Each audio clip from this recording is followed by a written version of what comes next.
De pé como estamos, abra sua Bíblia comigo. No Evangelho segundo escreveu São João,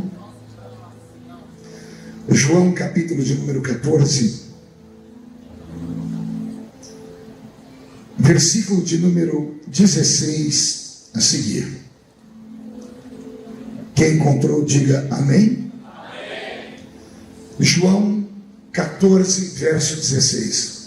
E eu rogarei ao Pai, e Ele vos dará outro Consolador, para que fique convosco para sempre, o Espírito da verdade, que o mundo não pôde receber, porque não o vê, nem o conhece, mas vós o conheceis, porque Ele habita convosco e estará em vós. Não vos deixarei órfãos, voltarei para vós. Amém, igreja? Feche a Bíblia, coloque no banco, na cadeira, e pegue na mão da pessoa mais perfumada do seu lado. Eu tentei bonito, não deu certo. Perfumado deve ter alguém aí. Isso. Aperte a mão da pessoa com carinho até ela falar aleluia. Pentecostal que não faz barulho está com defeito de fabricação, não é? Tem algum pentecostal aqui? Então vamos orar. Senhor, mais uma vez nós te adoramos. Mais uma vez nós entramos na sua presença em reverência, porque nós entendemos que dentro de alguns minutos e esta linda igreja ficará pequena para o tamanho da glória que o Senhor vai mandar do alto dos céus. Os que vieram tristes começarão a saltar de alegria. Os que vieram se arrastando não voltam para casa se arrastando. Hoje voltarão voando nas asas de um novo tempo. E antes que eu comece a revelar os seus segredos, cerque esta igreja com a sua glória. E num raio de 5 quilômetros, onde houver um demônio alojado, eu dou a esses demônios segundos para sumirem de Marataízes, porque se não sumirem, serão queimados pelo poder da sua glória, que aqui será derramada. Rasgue céu sobre nós esta noite. Manda anjos de fogo descerem aqui, que estes anjos desçam, trazendo brasas de fogo nas mãos. Comecem a esparramar estas brasas entre nós. E onde houver um crente cheio do Espírito Santo, pega ele nesta noite, Jesus, e mostra o caminho da verdadeira e poderosa adoração. Fala conosco, fica conosco, é o que eu te peço agora e sempre. E toda a igreja diz: os que podem tomar seu assento, dando um grito de glória a Deus, porque o Senhor é bom e a sua misericórdia dura para todos sempre.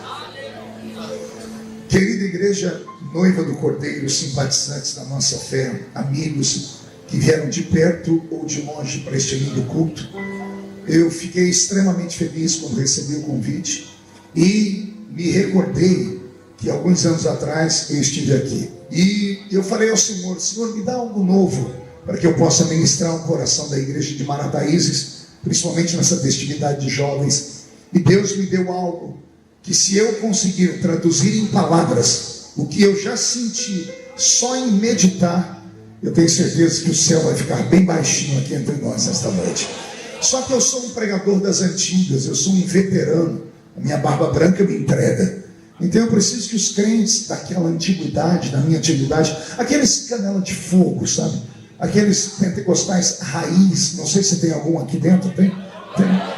Estão esparramados, então vocês me ajudem, tá bom? Na medida que eu estiver pregando, você pode adorar a Deus, você pode glorificar a Jesus.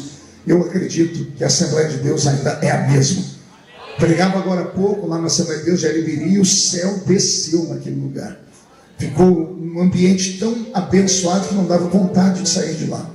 Lá está comemorando os 112 anos das Assembleias de Deus no Brasil. Então, com esta mesma fé, eu peço que você me ajude. Amém?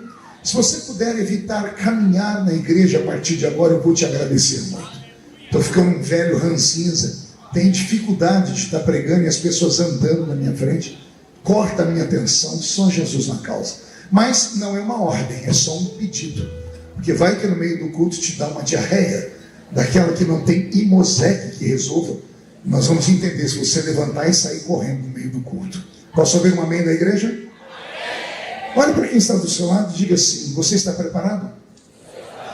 Diga: para uma viagem. Faremos uma viagem só de ida nessa noite.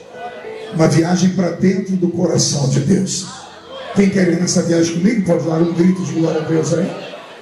Perfeito. Roberto, mude a música para mim. Eu li um texto tão conhecido, João 14, uma promessa tão antiga e já cumprida pelo nosso Salvador, que enquanto eu lia, eu quase fiquei saudosista, porque eu me lembrei que o primeiro versículo que eu decorei da Bíblia Sagrada, quando era jovenzinho, jovem convertido, foi no capítulo 14 do Evangelho segundo escreveu São João. Aliás, o capítulo 14 do Evangelho de São João, todo assembleiano tinha que ter ele de cor na cabeça. A nossa turma, a velha guarda, os raízes, conseguem até hoje recitar quase que de cor João 14. Eu me lembro que a primeira vez que eu ouvi João 14 foi de um presbítero da nossa igreja, o presbítero irmão Olaide Gomes. Está vivo ainda, tem quase 90 anos. Aquele velho estava num culto ar livre, com o microfone na mão, e ele leu João 14, mas com uma maestria, com uma dicção tão bonita, que eu achei que ele estava recitando um poema. E eu marquei na minha velha Bíblia João 14. Na semana seguinte a esse episódio, fui para o meu primeiro evangelismo pessoal, e o meu líder de mocidade sempre dizia: olha, vou dar para vocês uns folhetos, e antes de entregar folhetos, leia, para que você saiba, caso alguém lhe pergunte o que está escrito, que você não passe vergonha. Então eu recebi a ordem, e ordem dada para mim, a ordem cumprida.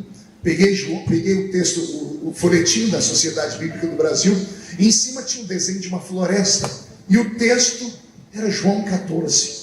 E eu fiquei tão feliz, porque eu li a primeira vez, li a segunda vez com os olhos abertos, da terceira vez em diante eu fui lendo e fechando os olhos, da quarta em diante eu tinha memorizado o texto. E aí eu fiquei feliz, fui falar com o meu companheiro de evangelismo, que era o Márcio Sestari.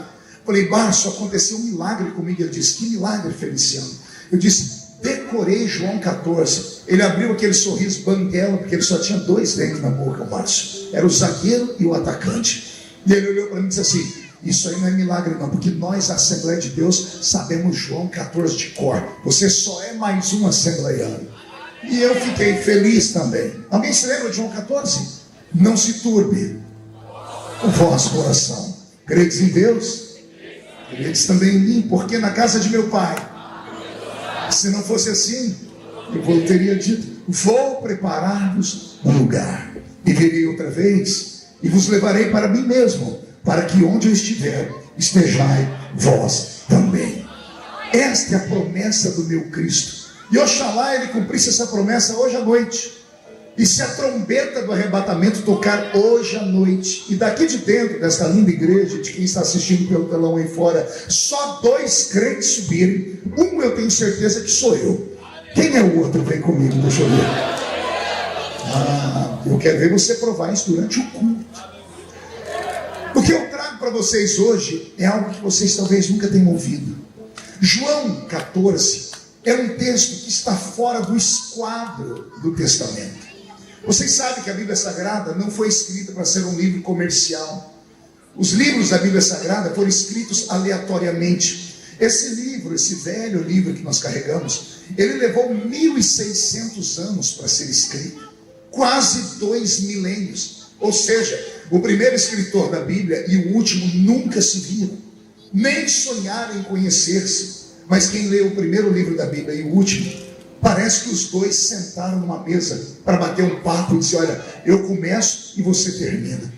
Gênesis começa com um casamento entre Adão e Eva. Apocalipse termina com um casamento entre Jesus e esta linda igreja que está me ouvindo pregar aqui. Então esta é a beleza da Bíblia Sagrada, um livro extremamente extenso. E o nosso livro, a Bíblia dos protestantes, ela tem apenas 66 livros, diferente da Bíblia Católica Romana, que foi a primeira Bíblia que eu li. Eu tinha 9 anos de idade, pastor José, quando eu li a Bíblia Sagrada inteira, de capa a capa, a primeira vez. Eu era coroinha lá na paróquia Cristo Rei, do Padre Ângelo, e eu li a Bíblia Ave Maria. E dentro da Bíblia Católica tinha 7 livros, que são extremamente interessantes, eles não são carregados da canonicidade, assim a linguagem dos teólogos, né? Eles não têm a inspiração divina, mas são livros históricos. O livro dos Macabeus conta histórias lindas acerca de uma família que lutou contra os ímpios e pela fé em Deus venceram. Então, a Bíblia é esse livro todo poderoso, um livro dividido em dois tempos, Velho e Novo Testamento. No Velho Testamento nós temos 39 livros e no Novo 27 livros. Os 39 livros do Velho Testamento são carregados de dor, de angústia. Não é difícil você abrir a Bíblia em qualquer página do Velho Testamento e ver alguém falando assim: ai, ui. Se torcer o Velho Testamento, é perigoso pingar sangue, porque o Deus do Velho Testamento tinha na mão um chicote e na outra mão ele carregava um cajado. E ele não se fazia de rogado. Quando era preciso, ele desferia golpes sobre o seu povo, porque ele queria trazer o povo à pureza, à santidade. O Velho Testamento é um testamento de frustração. Nós temos uma igreja do Velho Testamento. Pastor, isso é heresia, porque a igreja nasce no Novo Testamento. Não, a igreja nasceu no Velho Testamento. A palavra igreja vem de um verbo grego, eklésia, ou eclesia, que significa chamados para fora. Nós temos uma igreja no Velho Testamento que nasceu exatamente com esse pedido. É Deus entrando na Mesopotâmia antiga, na cidade de Ur dos Caldeus, dentro de uma tenda de um nômade, e encontra ali um homem chamado Abrão. E olha o que Deus diz a Abraão: Abraão, sai para fora. A palavra igreja significa chamados para fora. Com Abraão nasce uma igreja no Velho Testamento. Só que a igreja do Velho Testamento, ela fracassou. Uma igreja que sucumbiu ao mundo. Uma igreja que Deus conseguiu arrancar ela do Egito, mas não conseguiu arrancar o Egito de dentro dela. Uma igreja que tinha a promessa de entrar em Canaã, mas sucumbiu dentro do deserto por 40 anos. Moisés tirou do Egito quase 3 milhões de crentes. E somente 2 dos que ele tirou, entre os 3 milhões, entraram em Canaã: Josué e Calebe. Quase 3 milhões de pessoas sepultadas no deserto. Por quê? Porque eles saíram do Egito, mas o Egito nunca saiu de dentro deles. Por que você acha que nós temos o Velho Testamento na Bíblia apenas como história? Não. Quem não conhece a história está fadado a repetir os mesmos erros. Por isso que está escrito que tudo que foi escrito para o nosso entendimento. E nós precisamos ler esse livro mais. E aqui vai um puxãozinho de orelha em nós que somos assembleianos, somos evangélicos. Somos o único povo que não temos paixão pelo livro que nos guia. Qualquer pessoa que se converte ao Espiritismo, em menos de 6 meses, ela leu todos os livros de Allan Kardec. Em menos de 1 ano, ela tem memorizado o Evangelho segundo o Espiritismo.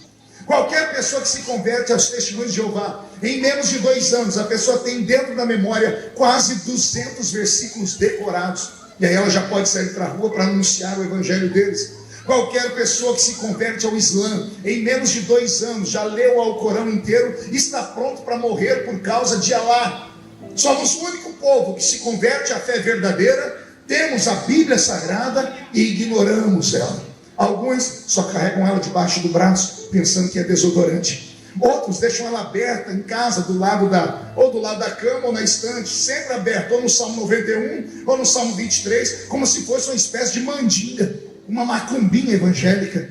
Está tudo errado. O salmista ensinou para nós como é que a Bíblia funciona. Não é deixar ela aberta perto da cama. O salmista diz: eu escondi a tua palavra no meu coração, para eu não pecar contra ti. O segredo da Assembleia de Deus é esse: é amar a Bíblia, é comer a Bíblia, é devorar a Bíblia Sagrada. O primeiro livro da Bíblia a ser escrito, você sabe qual foi? Jó. Você nem sabia disso. E quem foi que escreveu Jó? Moisés. O mesmo que escreveu Gênesis, Êxodo, Levítico, Números e Deuteronômio. Só que ele não escreveu apenas Jó, e não escreveu apenas o Pentateuco. Tem vários salmos da Bíblia escritos pelo velho Moisés. Olha como a Bíblia é extravagante. Nós temos na Bíblia os profetas maiores e os menores. Quando eu era ignorante, eu achava que o profeta maior valia mais que o profeta menor. Depois eu fui entender que o profeta maior é aquele que teve um volume maior de profecias, como Isaías, Jeremias, Ezequiel.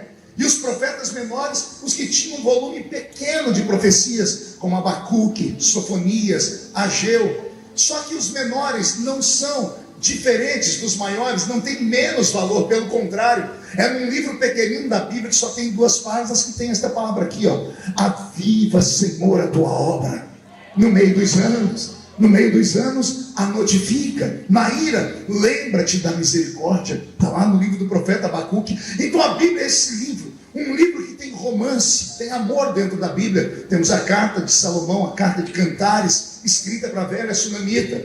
Nós temos livros históricos, nós temos livros que são pesadíssimos, como por exemplo o livro de Provérbios. Provérbios são conselhos. O homem moderno diz que se conselho fosse bom, ninguém dava, vendia. Tem alguns conselhos fora de Provérbios que dá arrepio quando a gente lê.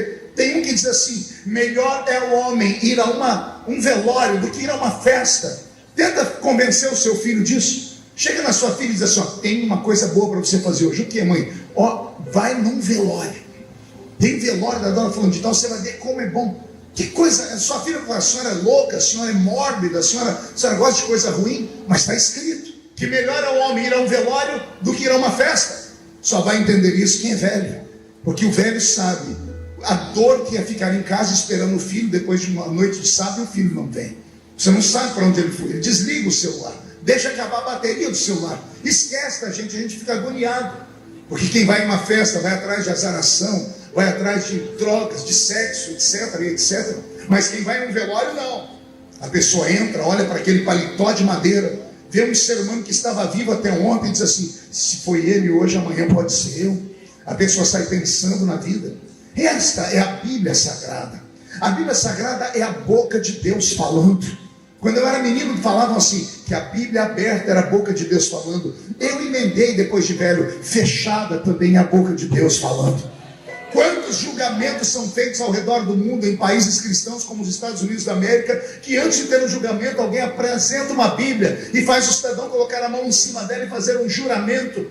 Por que as pessoas acreditam na Bíblia? Porque ela não é um livro comum. Uma vez em um debate filosófico com um cidadão aí do país, ele tentou me ridicularizar e riu de mim, dizendo: você acredita mesmo num livro que tem mais de 40 autores? Eu disse: jamais acreditaria nisso, porque cada autor tem um pensamento. Ele falou: então você está mentindo, que você crê na Bíblia. E eu tive que ensinar ele, dizendo assim: a Bíblia não é um livro que tem mais de 40 autores, ela tem mais de 40 escritores. Autor é um só. E o autor da Bíblia está aqui em Marataízes nessa noite. Ele é tão grande que enquanto eu prego, ensino, ele caminha no meio dos castiçais. E mesmo os pés dele estando aqui dentro dessa igreja de Marataízes, a face dele está diante dos serafins que estão cantando: santo, santo, santo é o Senhor dos exércitos. E a Assembleia de Deus de Marataízes já vai ficar cheia da sua glória. Esta é a palavra do Senhor, esta é a Bíblia Sagrada. Ame a Bíblia, coma a Bíblia, devore a Bíblia e nunca tenha vergonha da Bíblia. Há um versículo na palavra que diz assim: não me envergonhe do Evangelho de Cristo, porque ele é o poder de Deus para a salvação de todo aquele que nele crê. Não importa se Deus aqui para frente te exaltar, se você conseguir um emprego lá na NASA, se você for alguém da área das ciências que vai descobrir o câncer, não importa se você é das letras, não importa onde você chegar, lembre de onde você veio. Foi com esse livro, foi esse livro dentro do seu coração, carregando ele para os cultos. Por que eu digo isso? Porque as pessoas vão passando o tempo, vão conseguindo riquezas, vão conseguindo entendimento, vão ficando intelectuais, e no meio do intelecto acabam esquecendo a palavra, acabam ridicularizando a palavra, acabam dizendo que esse livro tem que ser inclusive reinterpretado. Já tem uma lição hoje de alguns ex-pregadores de fama do Brasil dizendo que a Bíblia é um livro ultrapassado, que nós temos que deixar ela mais moderna. Homens que se perderam no meio do caminho, vomitaram de tanta coisa ruim que comeu, de tanto lixo tóxico que comeram. Mas nós, assembleianos, temos uma raiz fincada. Nada abala a nossa fé, porque a palavra está acima de tudo e acima de todos. E por esta palavra eu morro, e por esta palavra eu vivo. É por isso, pastor, que 16 anos dentro de Brasília eu provei para todos os irmãos que Babilônia não muda Daniel, mas Daniel põe fogo em Babilônia. O Egito não muda José, mas José consegue governar o Egito. Temos que entender que Deus é maior do que tudo e é maior do que todos. Quem concorda com essa minha pequena introdução e pode dar um glória a Deus, por favor? Então respire fundo e vem comigo. O capítulo 14 do Evangelho de João, ele está fora do contexto. Como a Bíblia não foi escrita para ser vendida, e ela não foi escrita em ordem cronológica, o capítulo 14 de João deveria estar entre o capítulo 18 e 19, momentos antes da crucificação de Jesus. Pergunte por quê? Só falo se todo mundo perguntar. Só falo se todo mundo tiver curiosidade de verdade. Simples. Porque quem conhece a história e o texto vai ver que o capítulo 14 de João é um capítulo de despedida. É um capítulo de término. Jesus chamou os seus 12 discípulos, a quem ele transforma em apóstolo, 12. Quantos eu disse? 12. Você sabe que Jesus não teve somente 12 discípulos, não é? Somente lá em Lucas capítulo 10, ele enviou uma comitiva de 70 discípulos. O que significa a palavra discípulo? Discípulo é aluno. E qual era a nomenclatura dada a Jesus quando ele caminhava pela terra? Rabi, Raboni. E o que é um rabi, um raboni ou um rabino? É um professor, é um mestre que ensina. Então Jesus não era o único, haviam outros naquela época. Os judeus se espelharam muito na filosofia dos gregos, quando Sócrates, Aristóteles e Platão criaram as escolas ao ar livre, para que todos tivessem acesso. Então Jesus gostava de ensinar ao ar livre. A escola dele começou a crescer em um dia especial, em um casamento.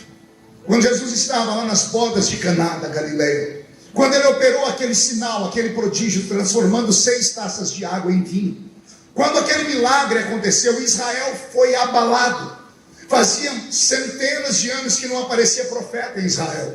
Entre Malaquias e Mateus temos um período de 400 anos em que Deus ficou sem falar com a raça humana, chamado de período interbíblico. Israel tinha saudades de ouvir a voz de Deus, de ver os sinais de Deus. E de repente, a boca miúda pela terra começam a dizer: apareceu um profeta.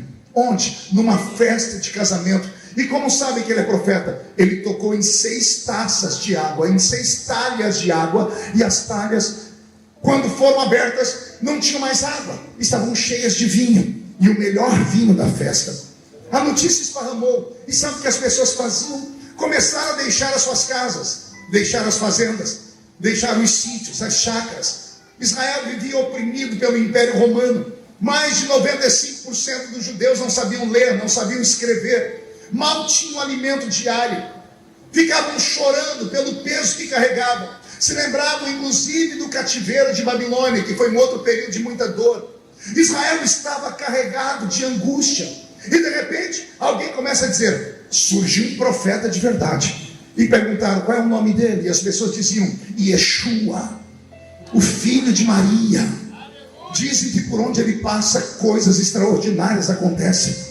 Dizem que ele dá vista ao cego, que ele levanta o paralítico. Dizem que ele cura os enfermos.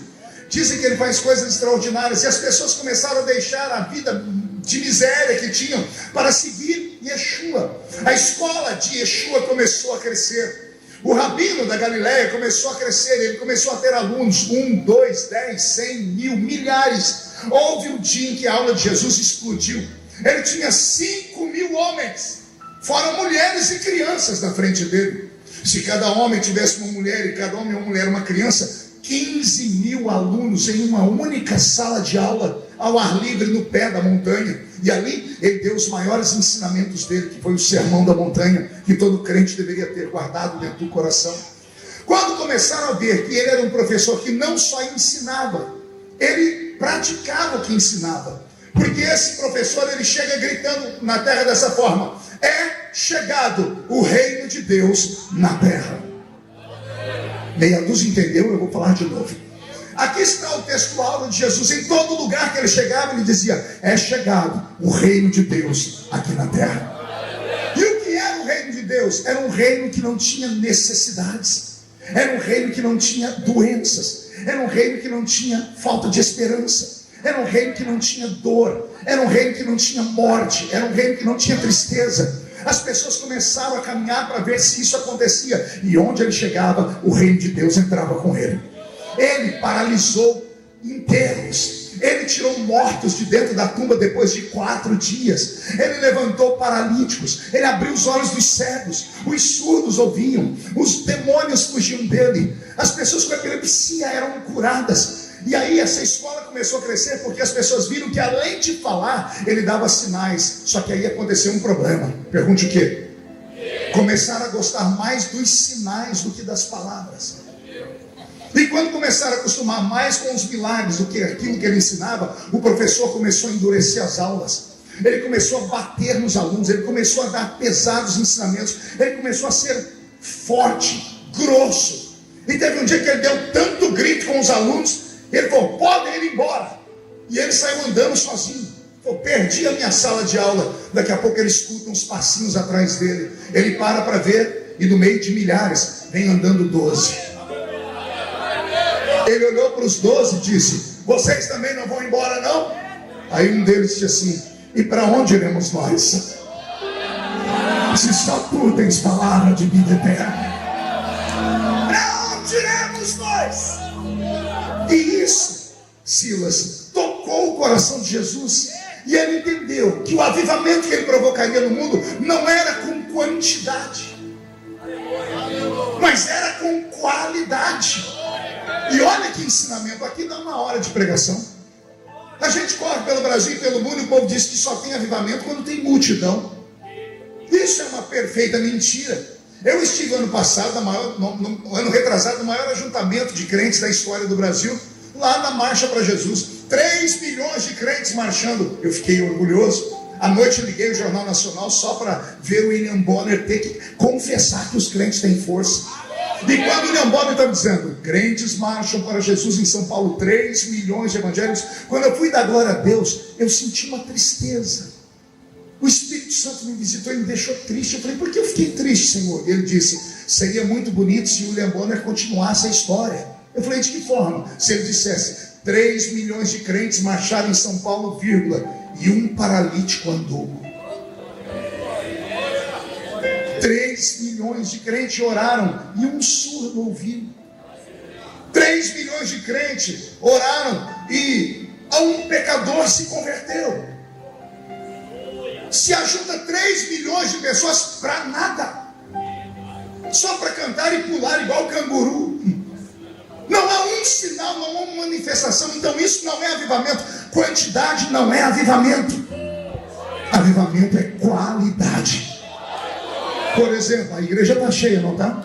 Mas eu estou percebendo desde a hora que eu cheguei aqui, olhando, né? Porque o pregador é assim, ele tem que perceber o ambiente. Se eu depender aqui da quantidade para termos algum movimento, eu estou perdido. Porque a grande maioria não conseguiu abrir a boca até agora nem para respirar. Um monte de gente me olhando com uma cara feia, parecendo que foram batizados num pote de vinagre. É uma festividade, mas não consegue fazer barulho de alegria. Estão me olhando de alguns minutos com esse olho seco, parecendo olho de sapo que morreu no dia de enchente. É uma festa de jovens, era para ter muito barulho, mas estão com essa boca travada, essa boca de aço, essa língua de ferro, esse queixo de concreto. Achou que eu não ia falar? Ei, assembleiano, quantidade não é avivamento, mas qualidade sim. Eu não preciso dessa multidão aqui para ver o céu descer. Me dê meia dúzia aqui dentro, meia dúzia de canelas de fogo, meia dúzia de homens e mulheres de oração e de jejum. E aí você vai ver o céu descer, ou esta igreja subir até o céu. Alguém concorda comigo e pode dar uma glória a Deus? Percebeu, meu Cristo, que não era uma multidão, mas aqueles 12 homens apenas. E então ele se dedicou a esses 12 homens. Ele deu a eles ensinamentos profundos. A Bíblia diz que ele ensinou coisas a eles que eles nunca falaram para ninguém. Paralelo a esses evangelhos que nós temos, foram escritos mais de 40. Eu li pelo menos uns 30. Em um dos evangelhos apócrifos diz assim: e ele ensinou aos seus discípulos coisas que eles nunca poderiam ensinar a ninguém. Imagine caminhar ao lado dele, imagine aprender com ele, imagine beber daquela fonte. E de repente, depois de caminhar com ele 3 anos e meio, você acorda um belo dia ao lado dele e ele diz assim: meninos, chegamos ao fim. Como assim, Yeshua? eu estou fechando a escola apostólica hoje. Por quê? Porque vocês estão se formando. E estão se formando com louvores. A começar por você, Pedro da Silva Saulo. Você pisou em cima das águas comigo. E você, João, que veio com o Tiago daquele evangelismo querendo que eu destruísse a cidade toda. E vocês 9, que quando passam os demônios recuam, as enfermidades são expulsas. Vocês estão prontos para fazer a minha obra nessa terra. Preste atenção que ele vai falar para eles. Quando eu cheguei, eu disse que o reino de Deus era chegado entre vós. Agora, o reino de Deus está dentro de vocês. Você não entendeu? Vou falar de novo. Meu corpo arrepiou. Jesus chegou convidando eles. Para quem o Senhor quer que eu vá com você? Porque é chegado o reino de Deus entre vós. Agora ele vai embora e diz: eu vou embora e eu não levo o reino, porque o reino agora está dentro de cada um de vocês. O que é o reino de Deus? Está dentro de nós. É fazermos as obras que ele faz. Ele diz: eu já posso ir porque eu consegui multiplicar o meu talento em 12. Então a partir de agora vocês serão os pastores, vocês serão os rabinos, vocês serão os mestres e os professores. Era para ser um dia de felicidade, sim ou não? Quem aqui já estudou? Quem já se formou, pelo menos no primeiro grau, segundo grau? Quem lembra da última reunião? Quando vai um aluno lá e ele é o orador da turma e ele fala dos alunos, ele começa a recitar coisas, fala dos professores. Tem até uma musiquinha triste, mas a felicidade, ela é inerente ao que está se formando, porque ele sabe que depois dali ele vai para um nível maior. Qual é a alegria de um professor? É que o aluno se forme e o aluno seja melhor do que ele no futuro. Jesus era professor. Ele viu que os 12 estavam terminando a escola. Ele olhou para eles e disse: vocês já estão prontos. Ele esperava que eles ficassem felizes, mas eles não ficaram, eles ficaram tristes. Como é que o senhor sabe que eles ficaram tristes? Não se turbe o vosso coração. Ele deu a notícia: hoje é o dia da formatura, e todo mundo ficou jururu. E Jesus começou a tentar entender porque eles estavam tristes, porque qualquer aluno ficaria feliz de sair de uma sala de aula onde o professor só pega no pé dele. Mas esses 12 alunos ficaram tristes. E aí Jesus tenta começar a entender por que eles estão tristes. E eu também tive que tentar entender por que eles ficaram tristes. E eu cheguei à seguinte conclusão: eles se afeiçoaram ao professor. Jesus foi muito mais do que um professor para eles. Jesus era um porto seguro para eles. Respira fundo e medita. Imagine você e Jesus caminhando junto 3 anos e meio. Imagine você dormir ao lado dele, acordar ao lado dele, tomar café da manhã com ele, almoçar com ele, jantar com ele, ter uma ceia da noite com ele, cantar com ele, porque Jesus cantava. Na noite em que ele foi traído, ele disse: vamos cantar um hino. Jesus não era aquela figura pesada que a gente imagina.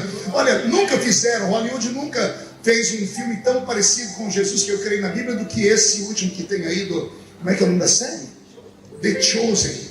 Aquele Jesus é o Jesus que eu acredito que Jesus era. Um Jesus que ri, um Jesus que conversa, um Jesus que brinca, um Jesus que os discípulos aí falam: não toque no mestre. Jesus está no meio de uma praça pública, um monte de criança brincando na praça pública, nariz escorrendo, tudo parecendo um tatuzinho.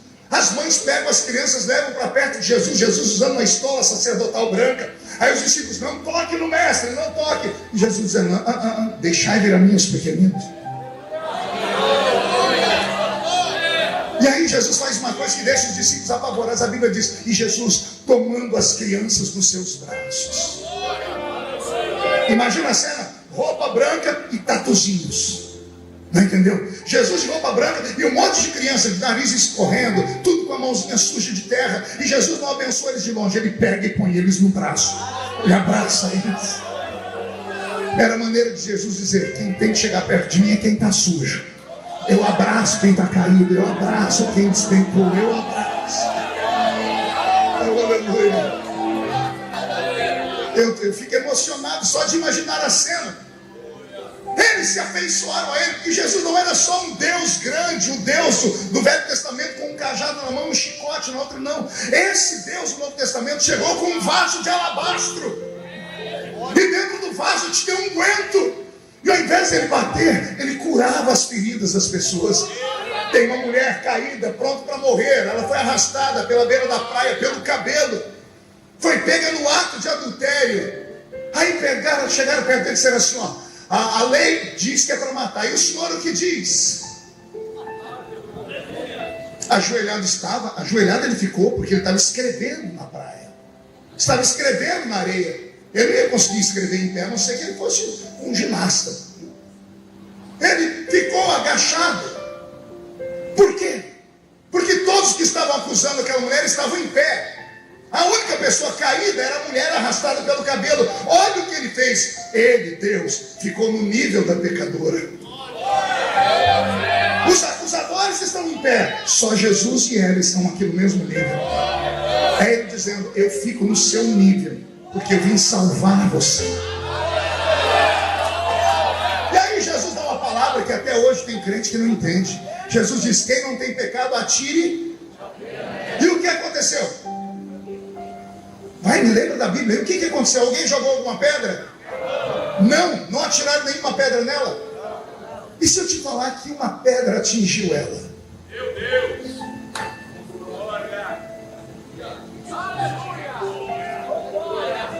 Porque ele diz, quem não tem pecado, atire a primeira. Tinha alguém ali sem pecado? Ah, tinha um, Jesus. Quem não tem pecado, atire a primeira pedra. Ele estava lá. Pastor, que pedra que Jesus atirou sobre ela? Ele se jogou sobre ela. Porque ele é a pedra de esquina. Ele é a pedra angular. Ele é a rocha de Meribá, de onde sai a água para matar a sede. Jesus se jogou em cima dela. De que forma? Dizendo para ela, se eles não te acusam, eu também não te acuso. Vai e não peques mais.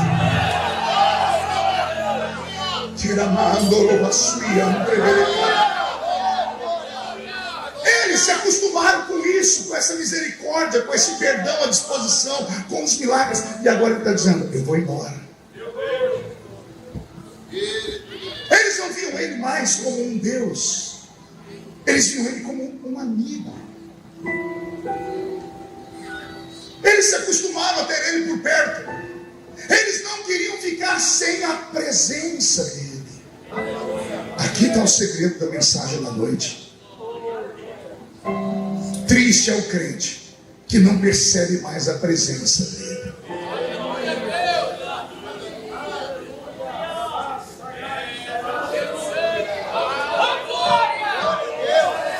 Eu vou deixar um crente do Velho Testamento falar sobre essa questão de presença com vocês. Ele deu um grito assim, tira de mim o reino, tira de mim a fama, tira de mim toda a riqueza, mas não retires de mim o seu Santo Espírito. Eu sou pentecostal desde criança. Ultimamente eu tenho pregado para um grupo de crentes que não parecem ser membros da Assembleia de Deus. Parecem ser figurantes daquela série chamada The Walking Dead. Já assistiram aquela série? Zumbis, mortos-vivos que caminham. Pessoas que conseguem entrar na igreja, mas não conseguem mais entrar no culto. Opa, deixei uma chave, só 3 entendeu. Vou falar de novo. Os crentes modernos entram na igreja, mas não entram no culto. E entrar na igreja não é mérito para ninguém. A pessoa entra na igreja e parece estar sentada em cima de um formigueiro.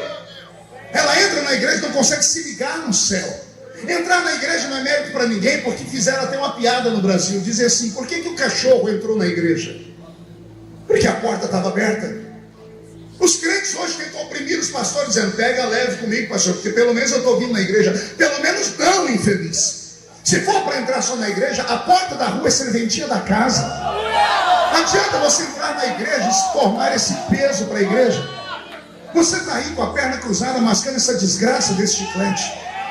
Eu vi daqui de cima pessoas que estão sentadas, agora a igreja libera para sentar homem e mulher junto. Se só sentar-se, mas ficam trocando carinhos dentro da igreja. Eu vi agora há pouco um rapaz dando um beijo no rosto da moça. Pode até beijar, mas tem lugar para isso. Aqui não é lugar para isso. Aqui é um santuário do Deus vivo. É a que Jesus cura, batiza com o Espírito Santo, liberta as vidas? Mas como é que Jesus vai curar, batizar com o Espírito Santo e libertar vidas, se você não consegue entrar no culto? Não dá para entrar no culto com essa cara pesada. Não dá para entrar no culto com esse corpo pesado. Você só pode entrar no culto se você se despir de toda a sua humanidade. Só pode entrar no culto quem tem necessidades, porque quem pede, recebe. Quem bate a porta abre, quem procura, encontra. Se tem alguém que precisa, por favor, reage nessa noite.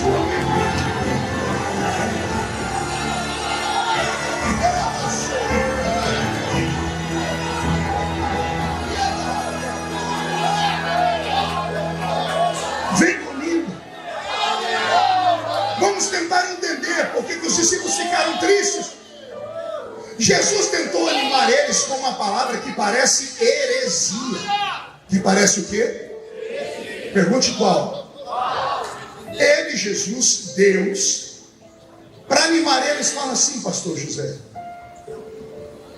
vocês vão sentir a falta dos milagres, é por isso que vocês não querem que eu vá embora. Então eu vou dar uma palavra para vocês. Vocês farão as obras que eu faço,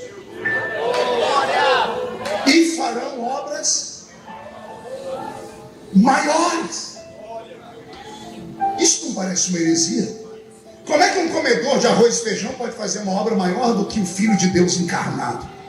Ainda bem que não sou eu que falei, foi ele que falou.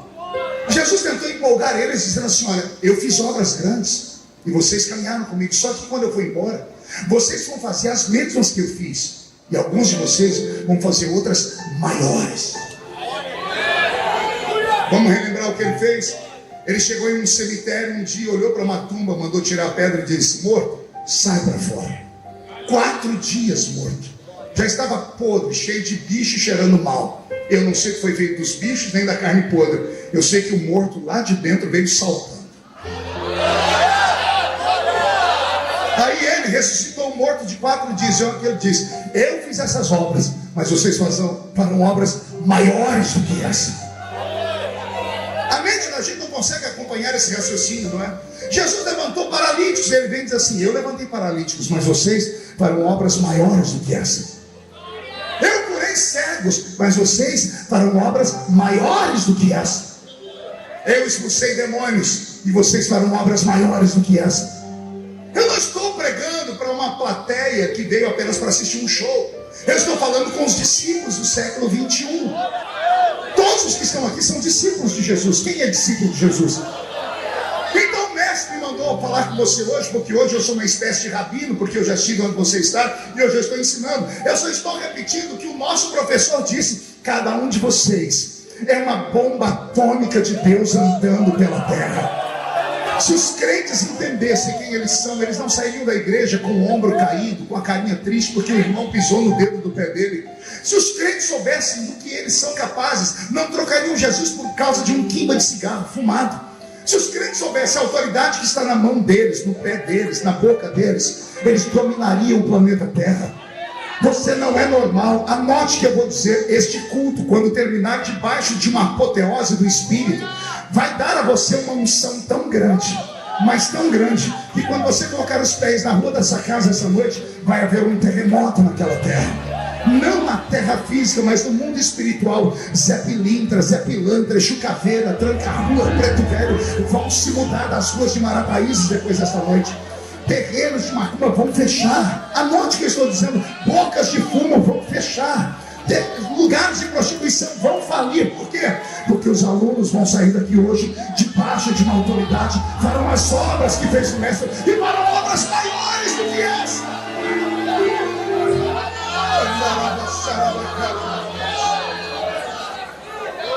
Mas nem falando isso eles se empolgaram. Então Jesus leu a mente deles, e aí ele entendeu, e ele se emocionou. Eles me amam, e quem ama não quer ficar longe da pessoa amada. E aí Jesus faz uma promessa. Ele diz: entendi, vocês querem a minha presença, não é? Mas eu preciso ir embora. Mas olha o que eu vou fazer. Eu vou, mas eu não vou deixar vocês órfãos. Vou falar de novo. eu vou e não vou deixar vocês sozinhos. Eu enviarei para vocês um outro Consolador. Diga comigo, outro Consolador. O Novo Testamento foi escrito na língua grega. E a palavra outro em grega significa gêmeo, idêntico, igualzinho. Jesus está dizendo, eu vou, e quando eu chegar lá, eu vou mandar meu irmão gêmeo. Eu vou mandar um igualzinho a mim. Eu vou mandar um que é idêntico a mim. Vocês não vão nem sentir a minha falta, porque ele fará a minha vez aqui na terra. O olho dos discípulos deve ter saltado e a mente deles perguntando, mas quem que o Senhor vai mandar? Quem é esse igualzinho? Aí Jesus disse, um espírito de verdade. Por que um espírito de verdade? Porque havia muitos espíritos naquela terra que não eram de verdade. E Jesus está dizendo, eu vou mandar um idêntico, um espírito de verdade. Agora escutem, o espírito que o mundo não pode ver, porque não conhece e não sente. Mas vós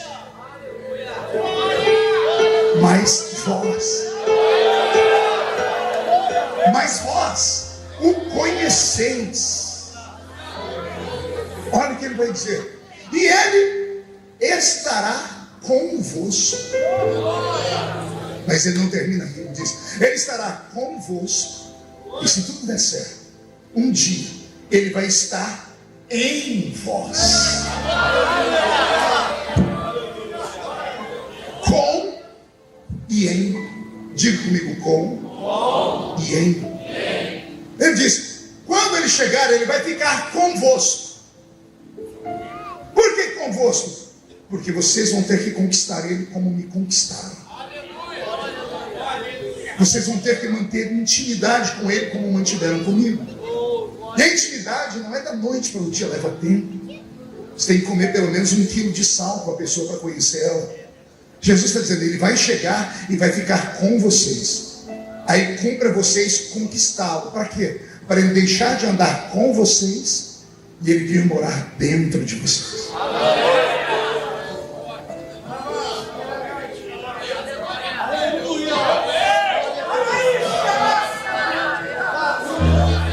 Mude a música. A minha geração, ela sente falta e saudade dos cultos de antigamente. E não é porque somos saudosistas, é porque nós somos criados de uma outra forma. Não é a beleza da igreja que nos assusta, não é isso que tira a gente do lugar. Não é só a música moderna, não. É que nós sentimos falta da presença. Que presença, pastor? Aquela presença que fazia ele batizar com o Espírito Santo quando a gente cantava o hino 15 da harpa. Era o foi na cruz que um dia eu vi. E ele se alegrava tanto e dava línguas estranhas para os crentes. Nossas igrejas tinham um sininho igual esse aqui, ó, parecido com esse. Esse sininho não era para colocar ordem no culto, era para falar para os irmãos, quieta, quieta, quieta. Porque era muito barulho. Por que era muito barulho? A presença. Quem já pisou no Santo dos Santos, em outro lugar não consegue viver. Essa pessoa que está do seu lado, quieta, que não abre a boca, ressabiada, caneta, papel, mão, duas coisas. Ou ela já foi uma adoradora extravagante, no meio do caminho perdeu, ou ela nunca conheceu a presença. Por quê, pastor? Porque é impossível você fazer amizade com o Espírito Santo e conquistá-lo, entrar dentro de você, morar dentro de você, e você continuar sendo a mesma criatura. Você acha mesmo que eu grito porque quero? Você acha que eu pulo porque eu quero? Eu sou um homem equilibrado, eu me comunico em 3 idiomas, pessoal. Eu já fui cortador de cana-de-açúcar, sim, apanhei laranja, algodão e café, mas eu prosperei, progredi. Eu me preparei intelectualmente, eu li quase 5.000 livros. Eu falo com estadistas. Eu fui conselheiro de presidente da República. Mas qual é a diferença que está dentro de mim? Por que as pessoas ainda me convidam? Eu já sou um veterano, são 30 anos pregando. Quase 100 países do mundo, pastor. Mais de 4.000 cidades do Brasil. E as pessoas falam, poxa, a gente olha para você, mudou por fora. Eu falei, todo produto com o passar do tempo, ou você muda a embalagem, ou ninguém quer comprar ele mais. Quem aqui usa Bombril em casa? Levante a mão aí para eu ver. Quem usa Bombril há mais de 10 anos? 20 anos? 30? 40? O Bombril mudou alguma vez? Por que a senhora compra? Porque é a melhor esponja de aço que tem. Mas a embalagem do Bombril já mudou algumas vezes? Por quê? Porque precisa mudar a embalagem. A embalagem aqui mudou, mas o conteúdo não. Eu ainda subo o monte para orar toda semana. Eu falo em línguas estranhas todos os dias. Eu ainda jejuo. Eu ainda leio esse livro mesmo depois de ter lido ele mais de 30 vezes, de capa a capa, escrito mais de 20 livros sobre ele. Por quê? Porque a presença dele é tudo que me importa. Pode tirar o meu mandato, pode tirar a fama, mas não tire de mim a presença dele, porque Jesus é um porto seguro para mim. Pastor, e como é que ele é seu porto seguro? Como é que o senhor fala com ele? Através do Espírito Santo. Porque fisicamente falando, se é que podemos usar essa palavra fisicamente para ele, ele está neste exato momento assentado à direita de Deus Pai. Mas a Bíblia diz que quando estão 2 ou 3 reunidos, ele está ali no meio deles. Como é que ele está aqui? Ele está aqui representado pelo irmão gêmeo dele, que é o Espírito Santo. Esse arrepio que subiu pela sua coluna agora não é a minha voz, não é a música do Roberto, é a presença dele. Essa vontade de chorar é a presença dele. Essa vontade de levantar as mãos. Porque alguns crentes choram, ficam em pé e adoram? Eles ainda têm sensibilidade. Envelheceram por fora, mas o espírito não envelheceu.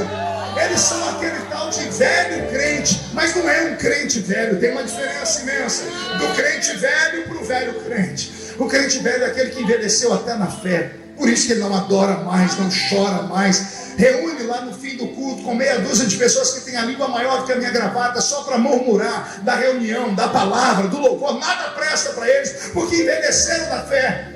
Mas eu amo sentar perto de um velho crente. Sentei perto de um agora há pouco aqui. Ele estava falando em línguas aqui do meu lado. Fala em línguas há mais de sabe Deus quantas décadas. E por quê? Porque a presença ainda está aqui. Não vem falar que a igreja é isso, aquilo não é a igreja. O problema está em você. Você já chorou mais, você já foi mais sensível. Você se perdeu no meio da caminhada. Você entristeceu o Espírito Santo. Mude a música. Vai doer um pouquinho. Os nossos cultos só não são mais alegres, com mais milagres, com manifestações, porque nós entristecemos o único capaz de produzir isso entre nós.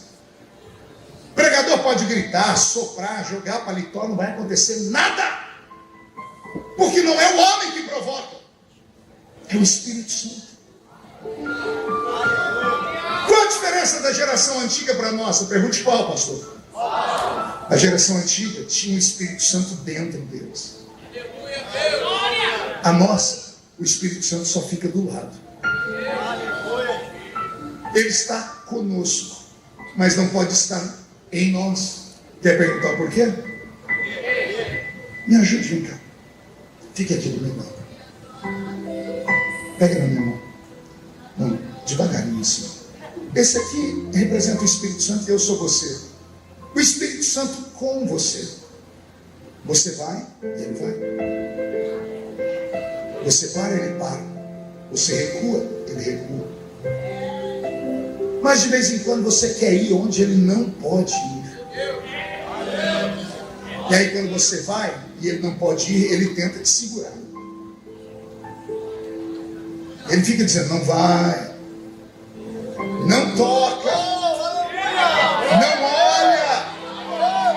Mas ele não é um tirano. E como ele não pode mandar em você, ele te solta.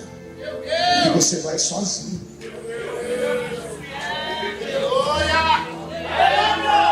Porque ele está com você. Ele não está em você. Porque se ele estiver em você, você não consegue olhar pornografia. Ei, garoto, suas madrugadas são pesadas por causa do TikTok. Você sabia que o TikTok tem um dom de revelação? Se você ficar olhando o TikTok por 30 segundos, ele entende que você amou o que você está vendo. Ele passa a sugerir para você coisas semelhantes. Se você vê pornografia, ele vai só te mandar pornografia. Se você só vê palhaçada, ele só vai te mandar palhaçada. Será que você teria coragem de abrir o seu TikTok para nós olharmos agora?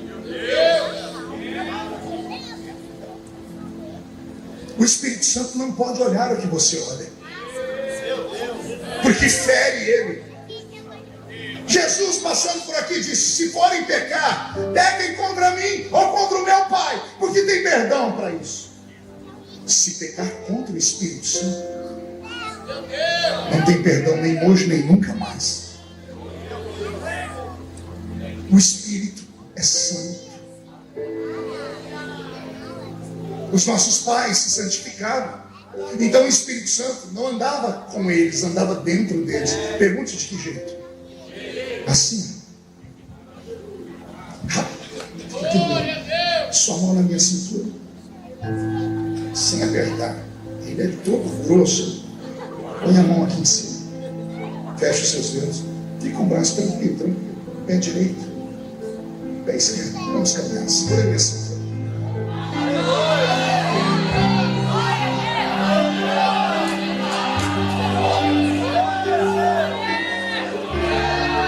A Bíblia diz: porão a mão sobre os enfermos e os... Olhe para a sua mão agora. Olha. O que você vê? Você vê saindo raios daí? Tem fogo? Tem poderes saindo daí ou não? Não. Só tem calo, unha encravada, esmalte, anéis. Como é que essa mão pode curar alguém? Pergunte para mim, como que a gente põe a mão e cura alguém, pastor? Se ele estiver dentro de você. Quando você vai colocar a sua mão, a mão dele vai junto com a sua. A doença não respeita você, respeita ele, porque ele é criador. É ele que traz o reino de Deus na terra. Quando você põe a mão, ele põe a mão junto com você. E a doença não respeita a sua mão, mas respeita a mão dele que está dentro de você. Entendeu isso? A Bíblia diz: onde a planta do seu pé pisar, o Senhor te dá por herança. Sim ou não? Sim. Você acredita que esse pé chulezento seu pode tomar herança de alguma coisa? Só tem unha encravada, joanete, frieira. Como é que essa porcaria desse pé pode tomar posse de alguma coisa? Não é o seu pé que os demônios respeitam. Equilibra agora, hein? Levanta o seu pé direito. É que quando você vai pisar, tem um outro pé que pisa junto com você. Não entendeu? De novo. Você chega na rua da sua casa e grita com os demônios, eles não estão nem aí. Mas se o Espírito Santo estiver dentro de você, quando você pisar na rua da sua casa, os demônios vão dizer: Deus está pisando aqui. Deus está dentro daquele crente. Não dá para brincar com ele mais. Os nossos pais expulsaram o demônio de que jeito? Eles apontavam o dedo. Aponte o dedo comigo. Quando você apontava o dedo: sai em nome de Jesus. Não é o seu dedo que eles respeitam, é o dedo dele que está dentro de você.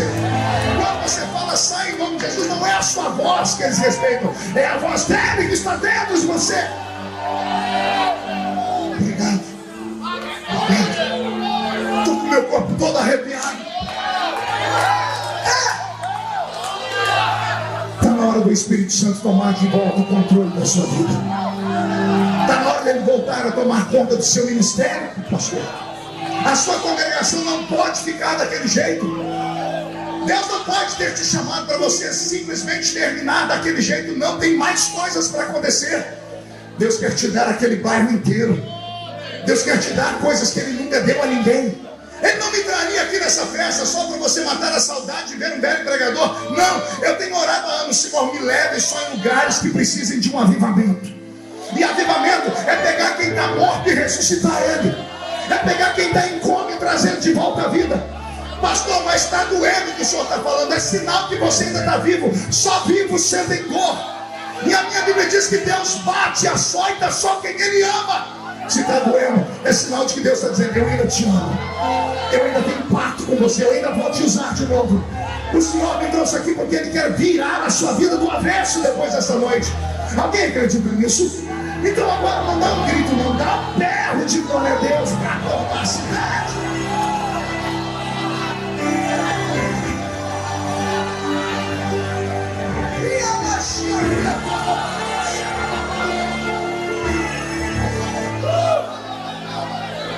Escute, não deixe a vaidade humana e o orgulho humano te afastar do Espírito Santo. Não deixe o anel de formatura, a posição política, o status eclesiástico roubar de você a presença do Espírito Santo. Eu estava em Brasília dia desses, uma luta, eu só vivo no meio da luta, tudo comigo vai para o Jornal Nacional, só Deus na causa. Então eu tenho que viver em vigilância, em constante oração. Eu estava passando um dos corredores ali, e aí alguém me viu e falou: pastor, o senhor pode vir aqui? Eu entrei numa comissão, tinha lá 4 desembargadores e um grupo de deputados evangélicos, e um deles me reconheceu, por isso que me chamaram. Ele disse: esse desembargador conhecia o senhor, ele queria que o senhor orasse por eles. Pode? Claro que eu posso. Pedi para ficar em pé, fizemos uma roda, peguei na mão deles, começamos a orar. Só como eu estava debaixo de luta, estava em jejum e oração, o crente que está em jejum e oração, a carne dele mortifica e o espírito dele se eleva. O jejum só presta para isso, mortificar a carne e dar vida ao espírito. O que acontece quando dá vida ao espírito? Você fica sensitivo. Você começa a perceber o mundo espiritual com mais facilidade. Você alcança mais rápido o seu milagre. Quando eu comecei a orar, não deu 2 minutos, eu saí da terra. E eu comecei a dar gritos, eu encarnei um crente que ora no meio do monte. E eu bati o pé no chão, orei em línguas. Quando eu abri o olho, tinha uns 4 assim. Eu falei: Jesus, não deixa cair aqui não. E aí um deputado evangélico veio e me deu um toque aqui, mas ele fez com força, fez igual o anjo fez com Pedro, tocou na ilharga de Pedro, a ilharga aqui, ó. Mas eu tomei um susto, que ele me desligou do céu na hora. Eu olhei para ele e falei: o que foi? Ele fez assim para mim: menos. E menos o quê? Menos. Eu entendi que ele ficou constrangido de me ver adorar daquele jeito, que eu fiz uma adoração extravagante. Compreendi, fiquei quieto. Terminamos. Quando eu fui sair, ele e mais outros 2 falaram: você pode vir aqui no cantinho, deixa eu te dar um conselho. E claro, nós estamos aqui há mais tempo que você, assim, chegou há pouco tempo. Um deles falou assim: estou com isso entalado na garganta há tempos. Feliciano, até quando você vai ser esse crente menino? Eu falei: não estou entendendo. Pedimos para você fazer uma oração por desembargadores, autoridades, e você ficou gritando e pulando. Eu falei: foi aí que aqui não é lugar para isso. Eu falei: aqui também não é lugar para orar. Mandaram orar. Mas você não podia orar um pouquinho mais equilibrado? Eu falei assim: você não pediu oração, você não tem uma regra e uma forma para orar. Ele falou: mas olha onde você está. Aí eu fiquei furioso. Eu falei: como é que você acha que eu cheguei até aqui? Não entendeu? Vou falar de novo. Ele estava bravo porque eu fiquei orando e falando em línguas. Eu falei para ele: como é que você acha que eu cheguei aqui no parlamento? Porque eu sou bonitinho? Não, eu tenho espelho em casa. Porque eu sou equilibrado? Não. Eu só cheguei aqui porque eu sempre fui um crente de adoração. E os crentes que me mandaram para cá para ser o mesmo. Eu não posso deixar esse poder humano roubar a minha parte espiritual. Porque eu sei quem é o meu verdadeiro inimigo. O demônio que eu enfrento, ele não tem medo de habilidades, ele não tem medo de eu ser uma pessoa que escreve livros. O diabo não me respeita porque eu tenho título de deputado federal. O diabo me respeita porque ele sabe que eu ainda sou um canela de fogo. Ele me respeita porque sabe que quando eu começo a orar, Deus desce na terra para guerrear. Porque eu acredito nisso, eu fui treinado assim. Eu posso ter crescido intelectualmente, posso ter crescido socialmente, posso ter crescido até financeiramente, mas eu não posso esquecer as minhas raízes. Porque o Senhor me pegou lá no meio do mato, onde eu não era ninguém. Ele usou aqueles profetas que só tinham 2 dentinhos na boca para falar: vou te levar, filho, vou te exaltar. E quando eu te exaltar, leve o meu nome para as pessoas. Eu não me envergonho do Evangelho de Cristo. Não vou me envergonhar do Evangelho de Cristo nunca. Para mim, igreja não é entretenimento. Eu não venho aqui para ver uma bela música, para ver um grande pregador. Eu venho à igreja para reabastecer a minha bateria. Eu venho aqui para receber uma descarga de autoridade, porque o mundo rouba a nossa fé. Quando eu ando em Brasília, aquilo é um peso, aquilo é um inferno, é cheio de demônios. A gente chega durante o dia, no meio do dia, dá dor de cabeça, a vontade da gente é se trancar num quarto. A depressão caminha ao lado ali do desespero, da solidão. Aquilo é um antro. Eu só me mantenho firme, porque eu ainda tenho minhas mães de oração. Eu ainda tenho aquelas velhinhas de coque que eu ligo para casa delas e diz: irmã Maria, ora por mim que eu estou pesado aqui. Aí fala: vamos orar, meu filho. E as pessoas não sabem falar nada com coisa nenhuma. Daqui a pouco, eu estou vendo um homem entrando na sua sala. Esse homem é assim, assim, assim. Quando ele entrar, faz isso, isso, isso. Aí eu fico me perguntando: Deus, a mulher não sabe ler nem escrever, ela está vendo o futuro. E o Senhor diz: ela tem intimidade comigo. O Espírito não anda do lado dela, anda dentro dela. Assembleiano, nós não somos normais. Aliás, eu não aguento pregar mais para crente normal. Crente normal é muito chato. Crente normal tem uma explicação para tudo. Crente normal reclama de tudo. Reclama do barulho, reclama se eu pulo, reclama se eu não pulo, reclama de tudo. Cansei de pregar para gente normal. Eu só prego para gente doida agora. Tem algum doido aqui? Não está parecendo, você está muito equilibradinho aí. Tem algum assembleiano aqui, raiz? Alguém que ora em línguas estranhas? Então, por favor, dá uma rachada de língua estranha.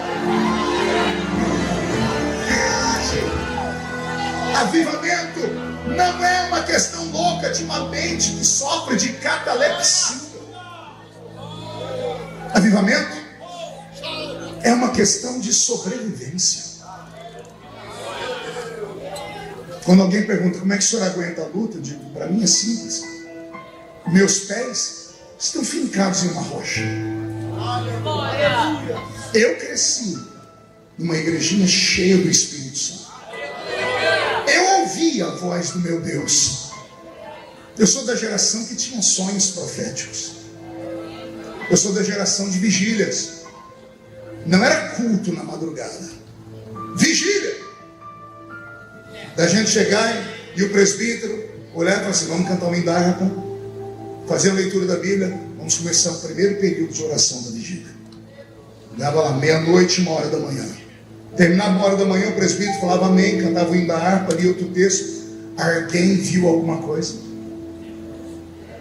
Alguém teve uma visão? Não, vamos orar porque Jesus vai dar. Segundo período de oração, das 1 até as 2.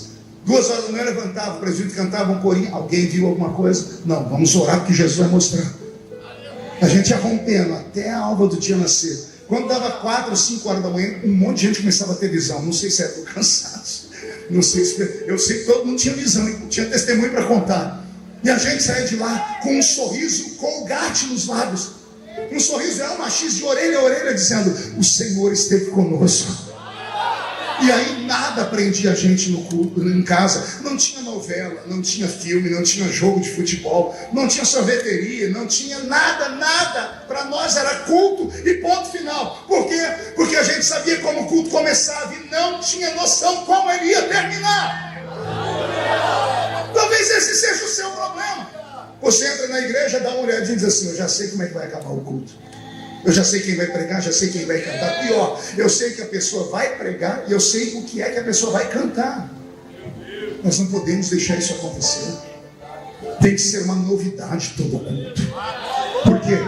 Porque o nosso Deus é mestre em criatividade. Já pensou se Jesus resolve agora levantar alguém orando em línguas altas e dar para alguém aqui a interpretação das línguas? Não ia ser uma festa para nós? Olha só, hoje a gente tem que ficar mandando, eu estou mandando aqui, né? Quem sabe ele me escuta e faz. Mas eu sou da época que isso acontecia todo culto. O que foi que aconteceu conosco? O que foi que aconteceu conosco?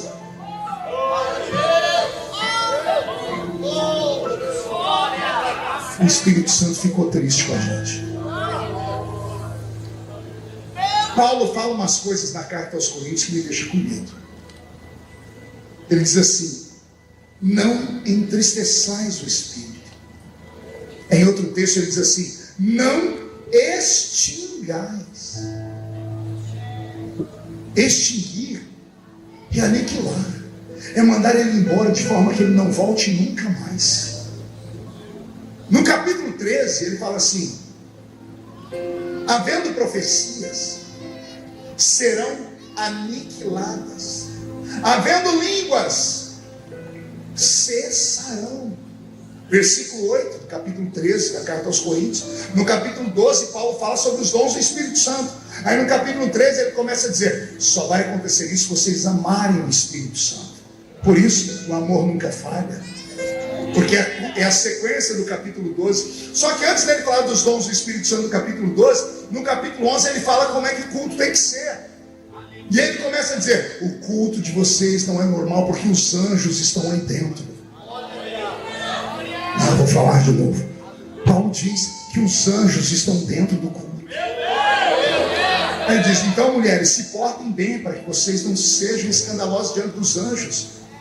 Paulo dá um ensinamento no capítulo 11, 12 e 13 sobre como tratar o Espírito Santo. O Espírito Santo não é uma coisa, ele não é um vento, ele não é água, ele não é óleo, ele não é fogo. Esses 4 elementos são símbolos dele. Mas o Espírito Santo é mais do que elemento. Ele é uma pessoa.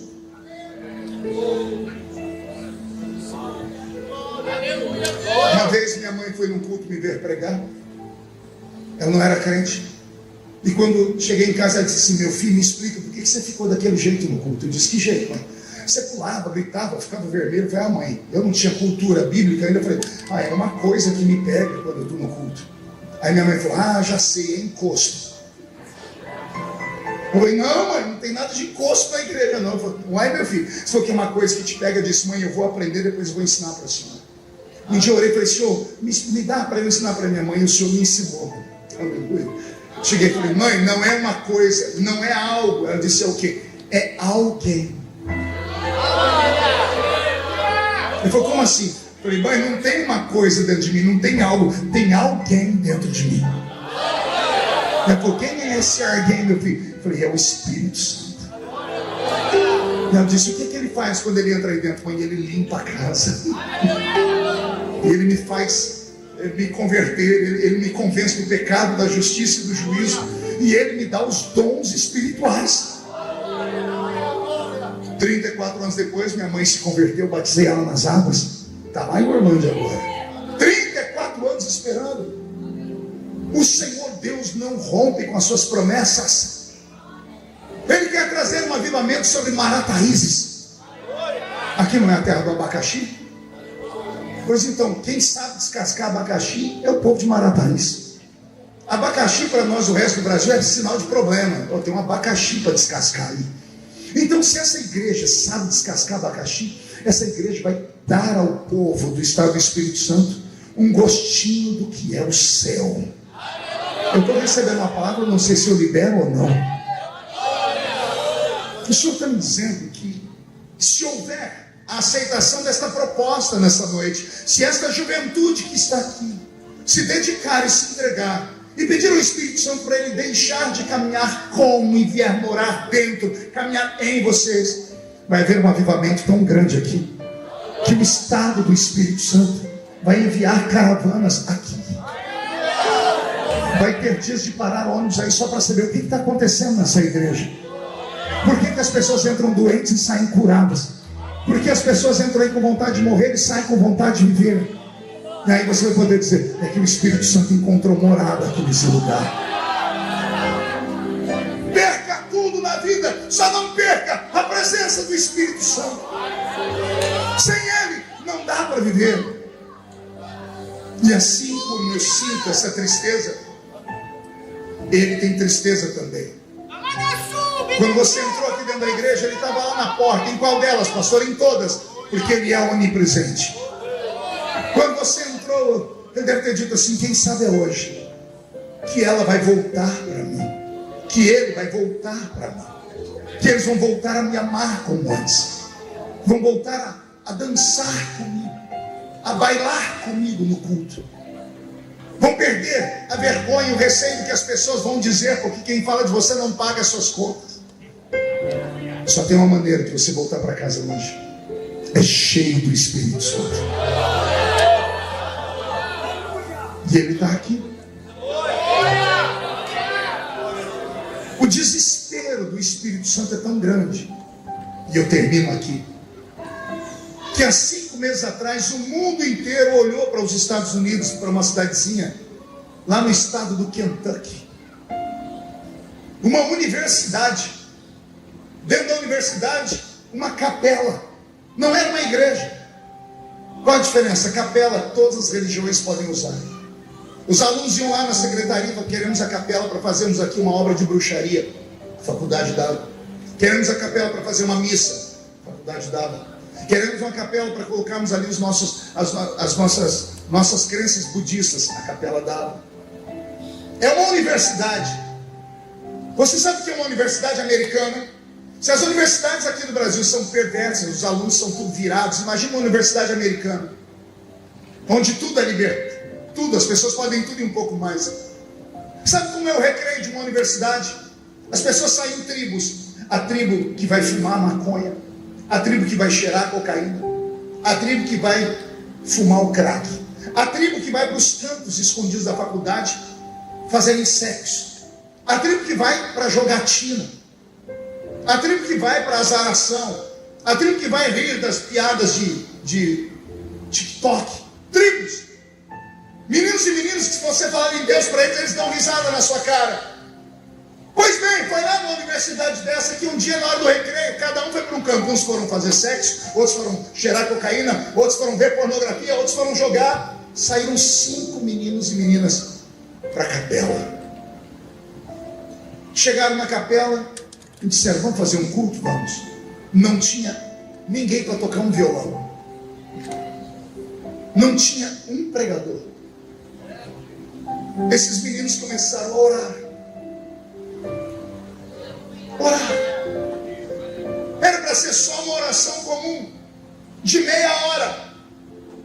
Eles começaram a orar meia hora, começaram a orar 1 hora, 1h30, 2. Não voltaram para a sala de aula. 3 horas de oração. Terminou o turno, ninguém foi embora, continuaram orando. 7 horas orando, 8 horas orando. A notícia chamou os pais para a entrada dos filhos. A faculdade disse: estão lá dentro da igreja, não tem quem tire de lá. Os pais vieram, os pais começaram a dormir dentro da igreja. E viraram 24 horas orando, 48 horas orando, 72 horas orando, 1 semana orando, 2 semanas orando, 3 semanas, 1 mês, 2 meses. Pessoas do mundo inteiro pegavam jatos para ir para lá para saber o que estava acontecendo. Chegava lá, nenhum paralítico andou, nenhum cego viu. Era só moços e moças chorando. Eu tinha um amigo que foi lá e disse: Marco, estava tudo bem aqui fora, porque eu fiquei numa fila para entrar. Quando abriu a porta, chegou a minha vez. Quando eu pisei lá dentro, meu corpo ficou mole, eu comecei a chorar. Eu falei: por quê? Não sei. Eu encostei na parede e só chorava, porque a presença estava lá. Agora quer olhar comigo no céu?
Deus está aqui cuidando de 7 bilhões de seres humanos. Países islâmicos, a janela 1040, ninguém conhece Jesus ainda. Países africanos, onde a feitiçaria é pesada. O Brasil, que tem o título de ser um país cristão, mas que aborta 1 milhão de bebês por ano. Um país que era para ser um país evangélico, mas tem o maior número de viciados em drogas do mundo. As cracolândias do Brasil, não tem nada que supere elas no mundo. Sabia disso? O maior país corrupto do mundo.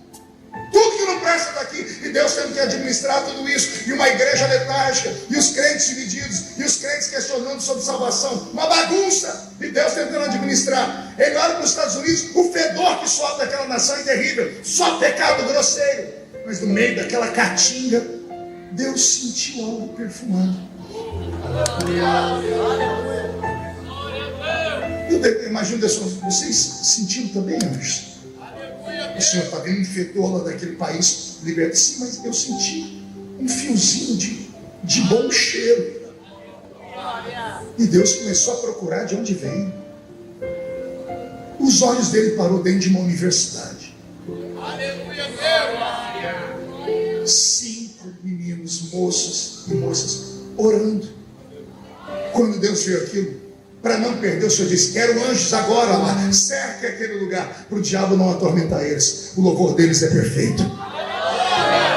Os anjos cercaram aquele lugar e eles começaram a orar 1 dia, 2 dias. Foram meses de oração.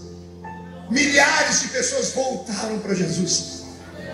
Os dias que se seguiram, os jovens não conseguiam mais se prostituir na universidade, não conseguiam mais se jogar. Os jovens da universidade foram todos orar. Não tinha um pregador lá, não tinha um grande escritor, um doutrinador, alguém que escreve revista de escola dominical, não tinha.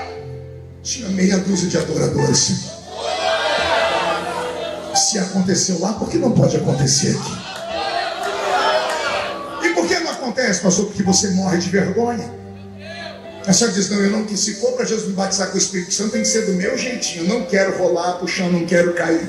Não, se for para eu sentir Deus, eu não quero. A minha maquiagem não pode desbotar. Se for, você fica colocando condições. Não coloque condições. Se a presença está aí, se agarre a ela.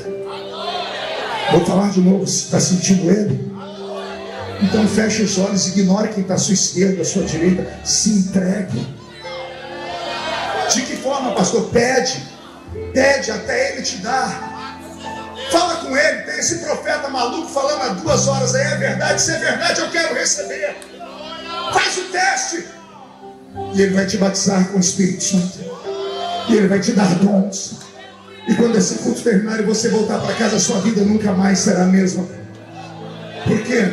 Porque nós não estamos órfãos. Só quem acredita que o Espírito Santo está aqui, fique de pé comigo num grito de glória a Deus. Feche seus olhos.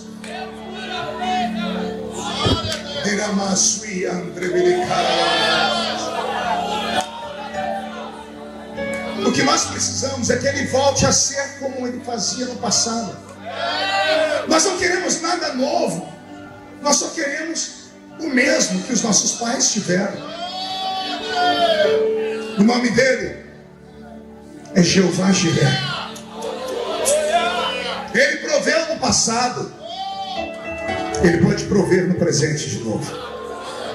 Tem alguém que acredita? Feche os olhos. Junte as suas mãos na oração. Eu posso te trazer até aqui, daqui para frente. É entre você.